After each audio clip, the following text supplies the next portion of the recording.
So with the new year approaching us, rather than looking back, I'm actually looking forward to some new great things to be excited for. And as you should know by now, I'm just obsessed with samurai and everything involving them. This includes movies, anime, video games, everything.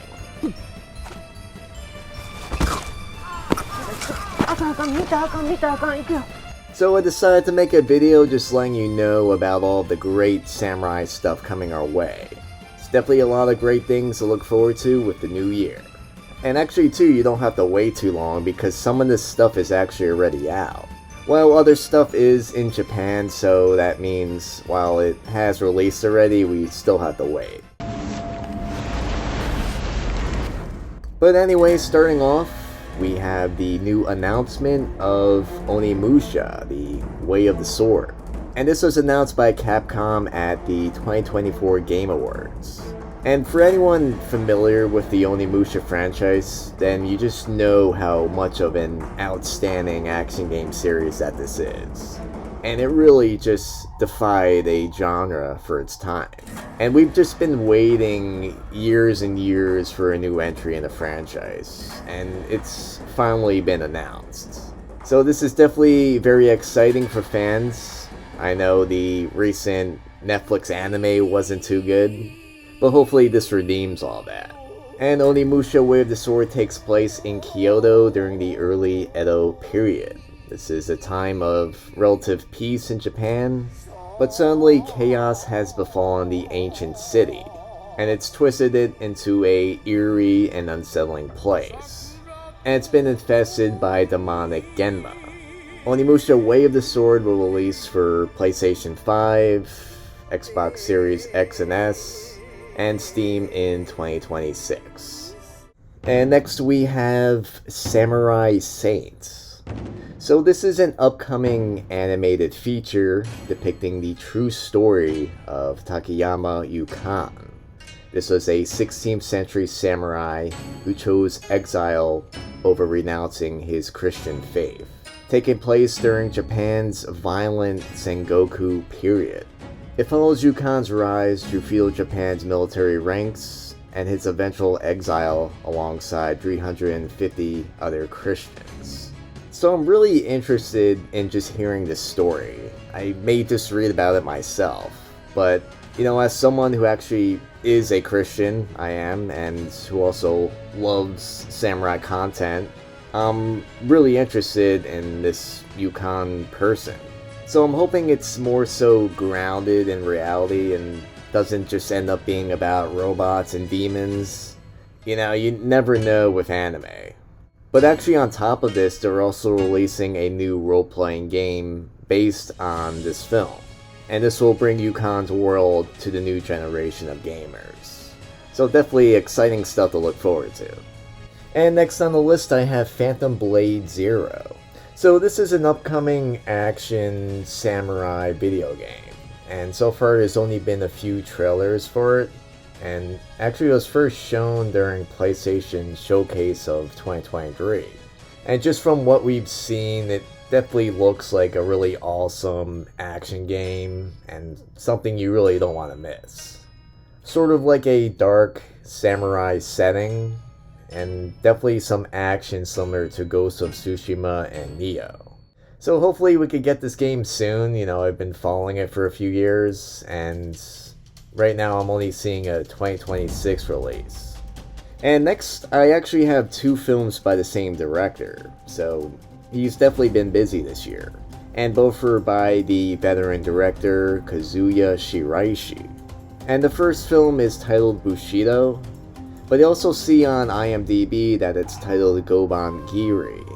And this is a 2024 film, and it looks like it's just getting some really great reviews so far. And it's supposed to just be a loving throwback to the samurai genre. And it's set in the Edo period, and it tells the story of a former samurai who was banished from his domain following a false accusation. He now lives modestly in a tenement dwelling in Edo, and this is with his dutiful daughter.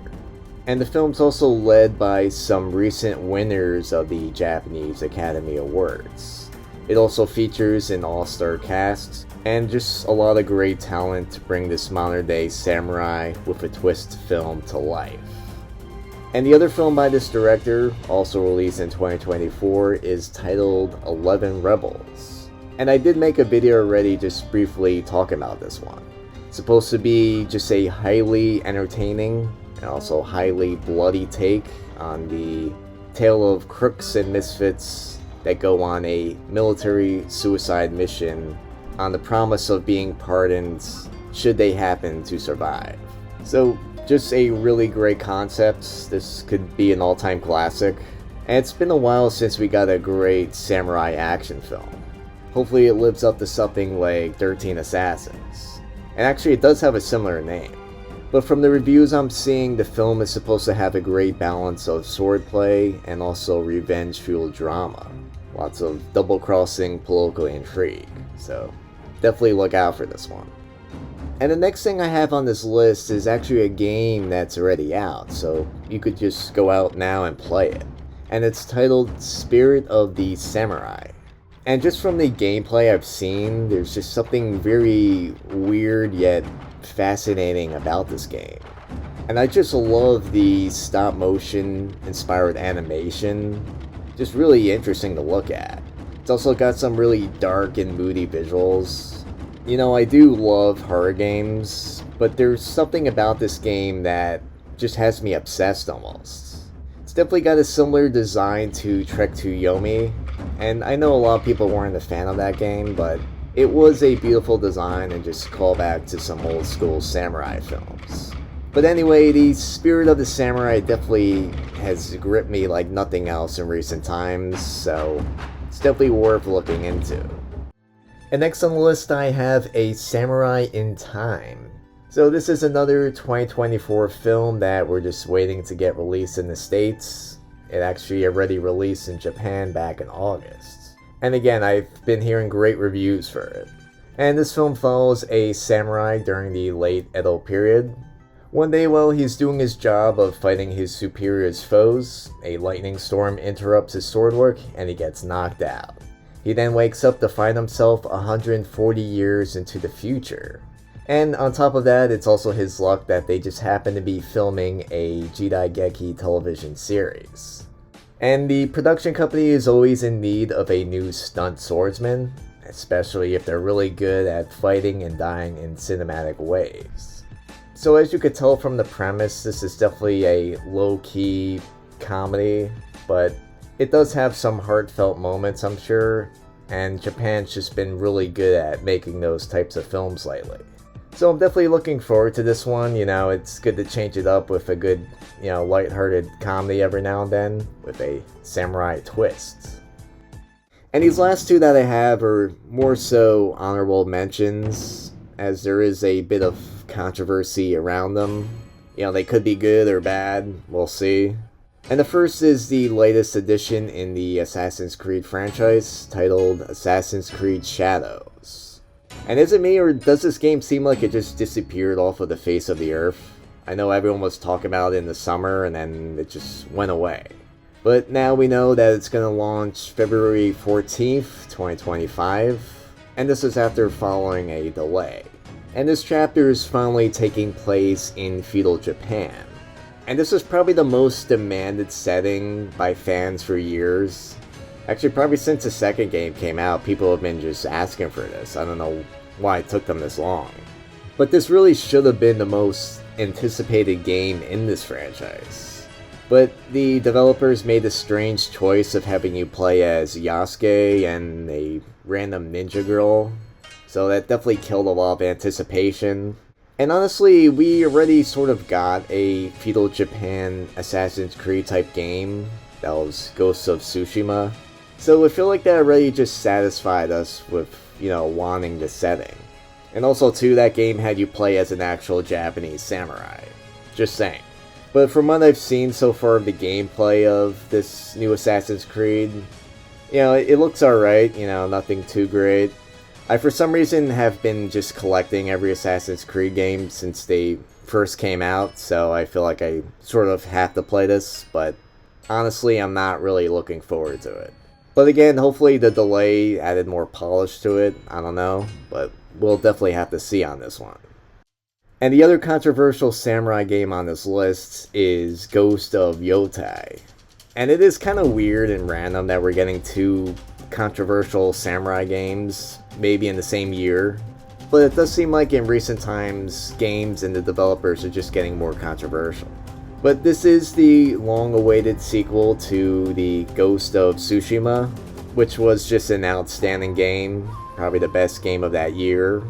And it could even be the greatest samurai game of all time. It definitely was really well made.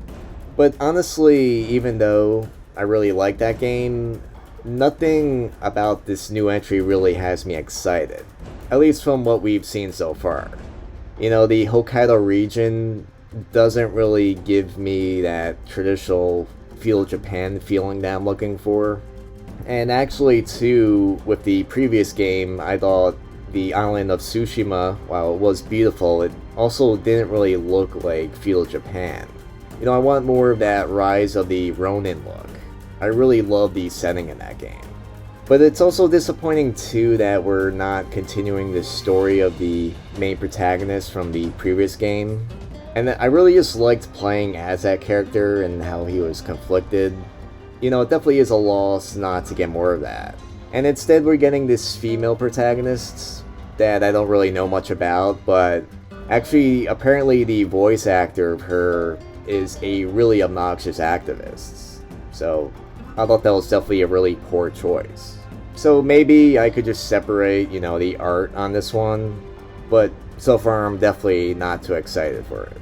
And who knows, the things I'm not too excited about may also end up being really good. Anyway, this is just samurai content that I'm looking forward to and I wanted to share with you. And as you know, I just love samurai and just everything involving them. So please let me know in the comments about what you're most excited about. And thanks for listening to me in this great year. And you know, just have a Merry Christmas, a Happy New Year, and you know, just looking forward to some great stuff. Thanks for watching.